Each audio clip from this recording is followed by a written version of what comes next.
लोग कहते हैं कि करबला में हजरत इमाम हुसैन की मदद के लिए कोई नहीं आया, लेकिन सच तो ये है कि उस दिन जमीन और आसमान की हर ताकत उनकी एक आवाज पर लड़ने के लिए तैयार थी। ये वाकया आशुरा के दिन का है। जिन्नात का बादशाह जाफर जिन अपने दरबार में तख्त पर बैठा जश्न मना रहा था। उसे इस बात की खबर ही नहीं थी कि करबला में नबी के घराने पर क्या बीत रही है। तभी अचानक उसके तख्त के नीचे से दो जिन रोते हुए और मातम करते हुए गुजरे। जाफर ने उन्हें रोका और पूछा, अरे आज तो खुशी का दिन है, तुम लोग क्यों रो रहे हो? उन जिन्नात ने रोते हुए जवाब दिया, ऐ बादशाह, आपको खबर नहीं, अभी हमारा गुजर यानी करबला की जमीन से हुआ।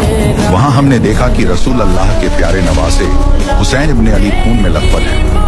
उन पर तीरों की बारिश हो रही है और वो सजदे में हैं। ये सुनते ही जाफर जिन के पैरों तले से जमीन खिसक गई। उसने फौरन जश्न को रोका, सर से ताज उतार फेंका और जंगी लिबास पहन गया। उसने अपनी तलवार निकाली और जिन्नात के एक बड़े लश्कर को लेकर हवा से भी तेज रफ्तार में करबला की तरफ दौड़ा। जाफर कहता है, जब मैं करबला की फिजाओं में पहुंचा तो मैंने एक अजीब मंजर देखा।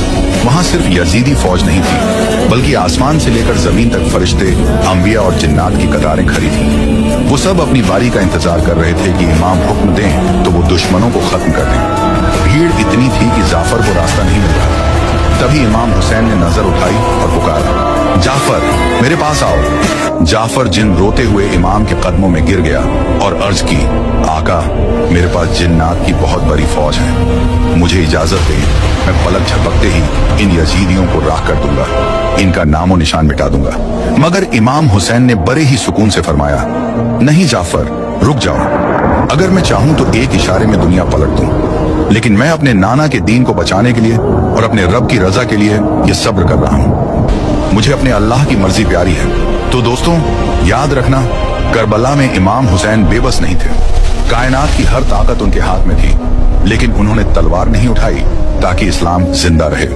करबला का यह मंजर बताता है कि जीत हथियार की नहीं बल्कि सब्र की होती है।